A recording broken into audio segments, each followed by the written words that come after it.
Господин Геонов, здравейте! Добре дошъл в Хасково. Премина току-що срещата ви с клубовете от Хасково и от областта.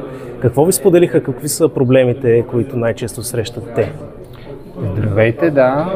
Днес имаше среща с представителите от зоната на Хасково и на Кърджали.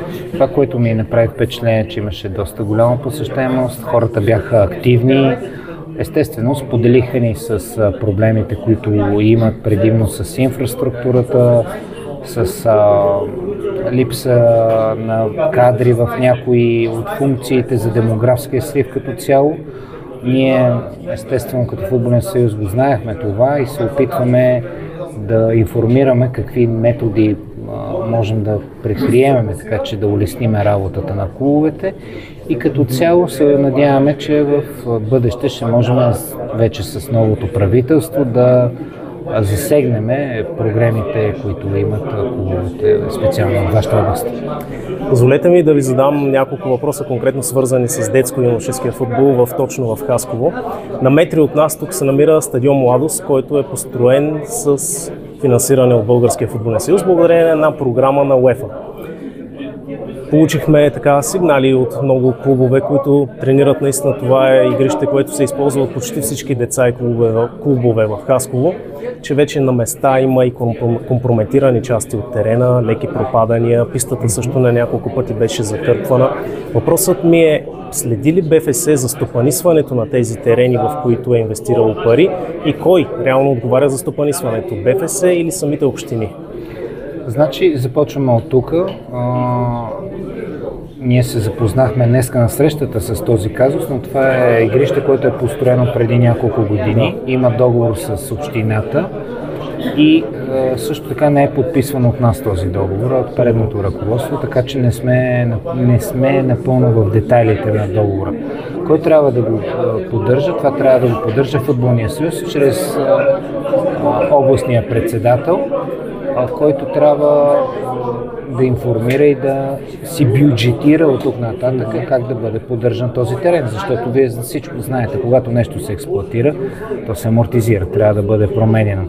Естествено, трябва да се намери и начин, по какъв начин да бъде финансирано това, така че точно именно засегнахме тази тема. Имаше много добри предложения от страна на представителите на клубовете на Хасково, които явно са запознати, явно това е тема. Като ние поемаме ангажимента да видим в детайли казусът и да преминем към някакви действия. Също още един проблем, да кажем, или желание от родители от клубове, възможно ли е да бъде премахната таксата за юношеските отбори, които са домакини?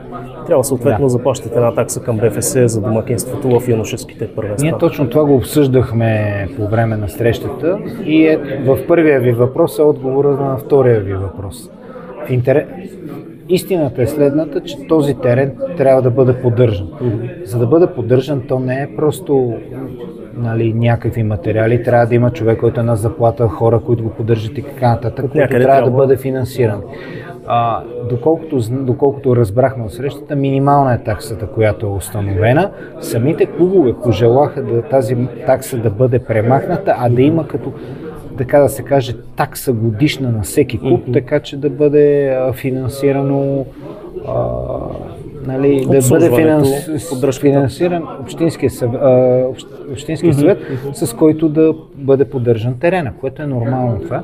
Важното е, че има синхрон, важното е, че хората разбраха за тези нужди и от тук нататък, пак казвам, ангажираме се да проучиме в детайли вариантите и да дадем някакво предложение, по-точно да кажем на общинския председател, предложения, които той да намери решение на дадения казус. Като цяло ние сме ангажирали тази година съвсем подробен бюджет, всяка една общинска организация и зонална организация да представи, така че това ще бъде залегнато вътре. Така че мисля, че ето това беше смисълът на срещите, да разбираме когато има нещо, което или е недоизказано, или е недоразбрано, така че да се излезе с най-доброто решение. И само последно още един въпрос. Един казус, който наскоро достигна до нашата медия, информираха ни, че през миналата пролет на един матч от юноши до 15 години тук в Хасково, между отборите на ФК Хасково и ФК Пловдив 2015, игран точно тук на стадион Младост. През второто полувреме делегатът на срещата си е тръгнал, не знаем поради какви причини, и двата отбора не са могли да осъществят смени. Достигнала ли е до вас информация за подобен казус и ако да, предприети ли са някакви действия или ще могат ли да бъдат предприяти? Не съм запознат с казуса. Както вие казахте, това е някакъв матч, който се е развил миналията пролет. Аз лично съм на работа от 1 септември. Ще ви помоля, нека да предайте тази информация детайлна и до мене и аз ще направя проучване и ще ви върна отговор по официален ред. Чудесно, благодаря много. И аз ви благодаря. Мерси много.